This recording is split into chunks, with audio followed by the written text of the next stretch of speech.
everybody, and welcome to the Upkeep for Monday, not any month I can remember, January.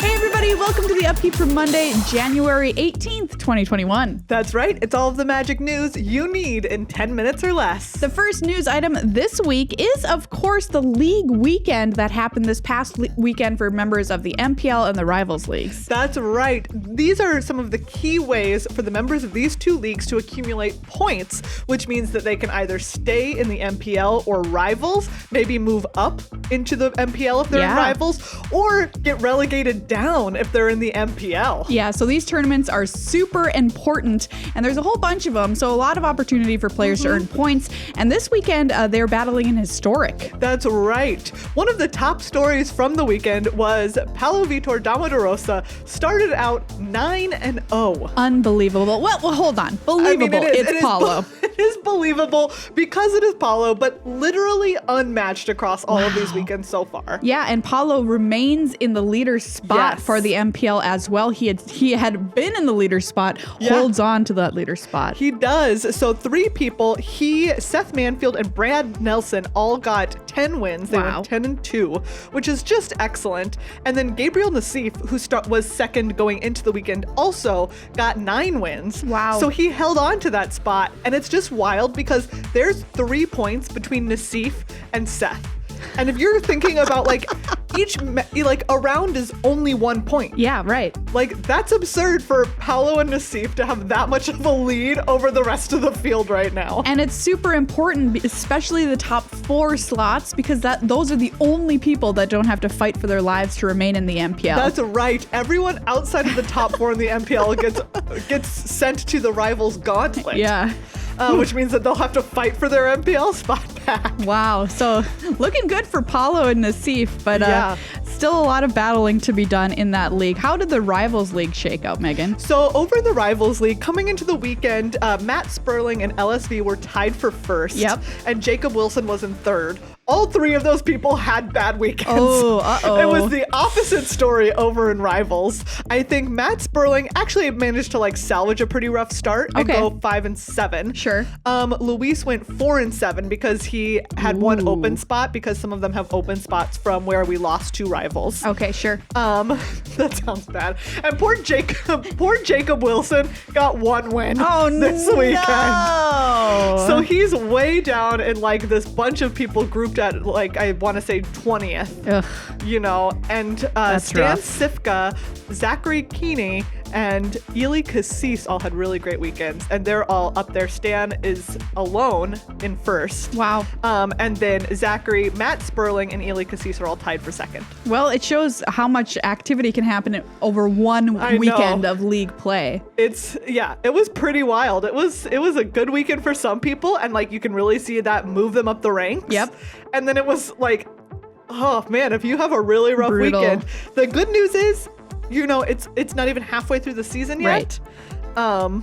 So that's, there's still plenty of time for you to salvage a poor start.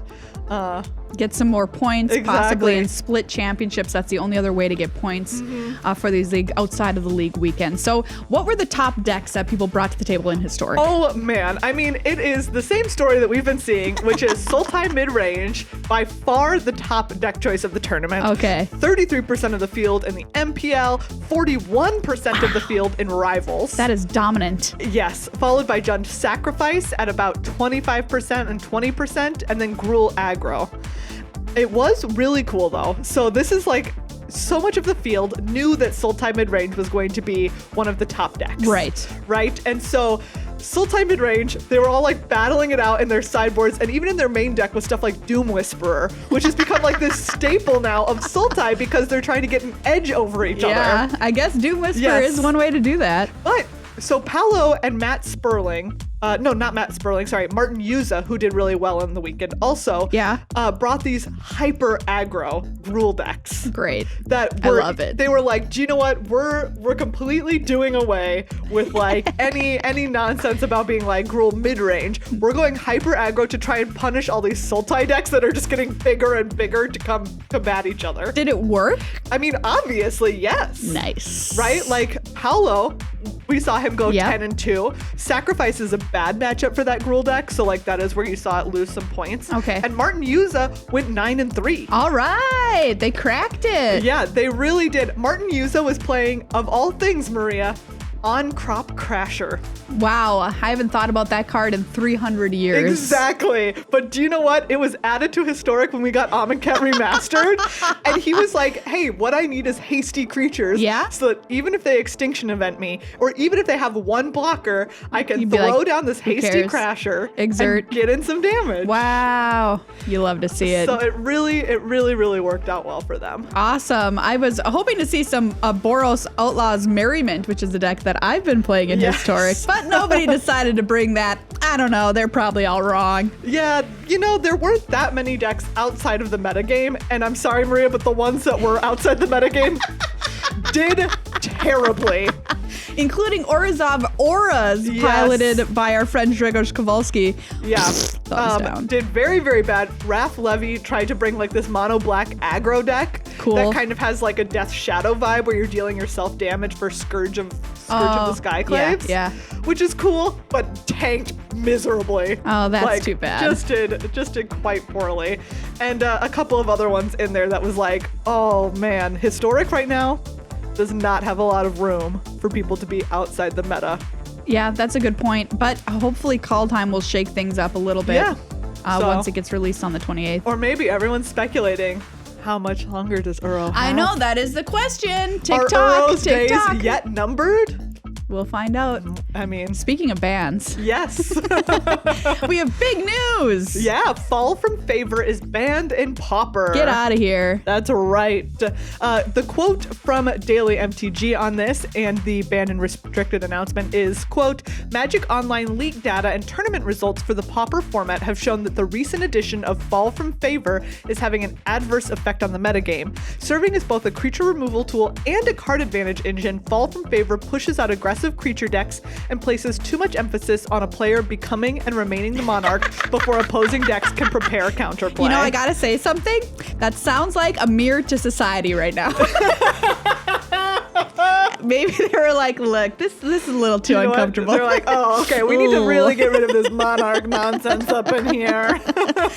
There's a brand new Secret Lair announcement. Everybody who likes pretty shiny cards, Ultimate Edition 2 has been announced, and this is going to include all 10 pathways with new full art, and I am obsessed. Oh, it is gorgeous. Unbelievably gorgeous. And what's really cool is, right, we got 5 of the pathways in Zendikar Rising and 5 of the pathways in Call Time. Yeah. And what they're doing is they're swapping it so that the pathways that came out in Call Time are going to have alternate Zendikar arts on them. And then the ones that came out in Zendikar will have Call Time arts on them. I love it. Some of these arts, it's just unbelievable. And I'm like, oh, I would put these pathways just in my deck just so I could see these arts. But yes, it'd be so hard to get 4 of them.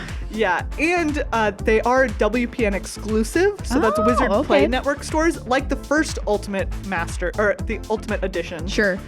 This is one that you're going to have to contact your LGS to get your hands on. Great, I love it. They say that they are making more quantity of it than they made of the first one. Okay, excellent. Well, maybe one day I'll get one of those pretty little lands in my deck. They're just beautiful. Yeah.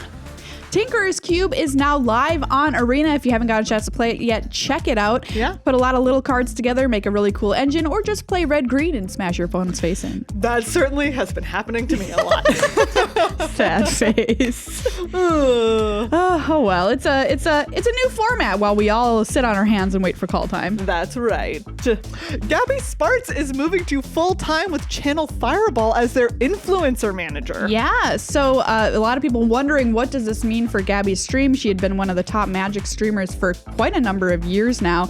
She says, quote, "While this does mark the end of my time as a full-time streamer, I love our stream and community so much. I'm going to remain active on Twitch. My goal is to stream twice a week and continue to follow the community we've grown together." Her podcast that she also does with Mashi from CFB that's called Magic FM will go to being released the first Thursday every month instead of weekly as well. So we wish her best of luck in her new career. Yeah.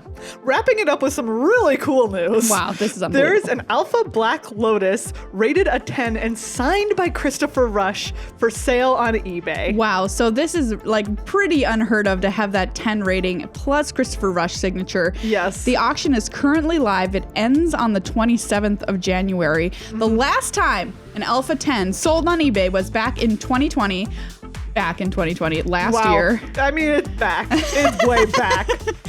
Sold for $250,000. And Maria, the auction is currently at $700,000. Unbelievable. Wow, that is a chunk of change right there. So if you've got $700,000 just laying around, Probably won't be enough. just keep sitting on it because you are now not quite in range of having that grade 10. Is this thing going to go for $1 million? Maybe. It could. It still has a week left. Yeah. There have been like more than 100 bids on it so far. So Jeez. Can you believe a Magic card selling for $1 million? If it sells for that, it's going to be on the news. Like it's a normal news item. Yes. Wow. Wild. I wonder if it'd be the most expensive game component ever sold. It has got to be. Yeah, I would think so. Anyway, if you know the answer to that. No one's out there let us like trying to buy the first dog from Monopoly. Well, now that you've said it, I gotta get that dog. First edition dog. First edition dog from Monopoly, man. Just kidding. I want the top hat. Get real. Oh, yeah. That top hat's pretty sick.